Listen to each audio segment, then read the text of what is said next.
एक बार हम लोग क्वेश्चन पढ़ लेते हैं। लिखा हुआ metallic disc is melted and casted into a solid sphere, its moment of inertia about the axis through its centre will. पहली बात ध्यान देते हैं, डिस्क के हिसाब से चले अगर हम लोग, तो डिस्क का उसके खुद के एक्सिस के अबाउट जो मोमेंट ऑफ इनर्शिया है वो तो mr²/2 आ जाएगा डिस्क के अबाउट।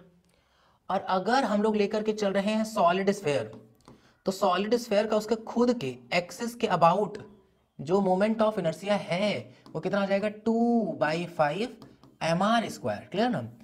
सबसे पहली बात कि अगर मेल्ट करके कास्ट किया जा रहा है, कुछ और बनाया जा रहा है, तो भी उसका मास तो वही रहने वाला है, तो मास तो सेम टू सेम रहेगा। क्लियर। और अगर ध्यान से देखें तो पहले डिस्क था, डिस्क ठीक है, और डिस्क से अगर हम लोग कोई सॉलिड स्फीयर बना रहे हैं, लिखा हुआ है साफ साफ सॉलिड स्फीयर लिखा हुआ है क्वेश्चन। क्लियर ना। तो अगर सॉलिड स्फीयर बना रहे हैं तब तो भाई एकदम पतले से जगह में पहले कुछ फैला हुआ था। ऑब्वियसली क्वेश्चन को थोड़ा बहुत थिकनेस मान के चलेंगे, क्योंकि डिस्क अगर पूरा क्लीन होगा तब तो उसके पास एरिया होगा, तब तो उसके पास वॉल्यूम एग्जिस्ट नहीं करेगा ना, तो थोड़ा बहुत थिकनेस होगा। लेकिन जैसे हम लोग उससे स्फीयर बना रहे होंगे तो स्फीयर में तो कई जगह पे मास छिटक गया, तो रेडियस तो पक्के से घट जाएगा।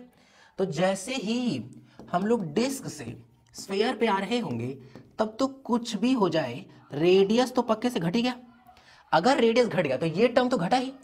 2/5 कितना होता है, ये तो केवल 0.4 है ना, 0.4, जबकि 1/2 जो था वो तो 0.5 था।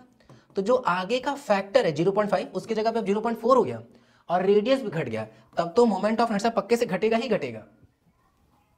अबाउट द एक्सिस विल बाद में पूछा जा रहा है, तो शुरुआत में कुछ था 1/2 था, तो अगर हम कोफिशिएंट देखें तो वो भी घटा, आर की वैल्यू भी घटी, तो कंफर्म है कि जो मोमेंट ऑफ इनर्शिया वो पक्के से क्या कर जाएगा, डिक्रीज कर जाएगा। क्लियर ना, क्योंकि ये पहले था डिस्क, बाद में क्या है स्फीयर। क्लियर ना। Thank you.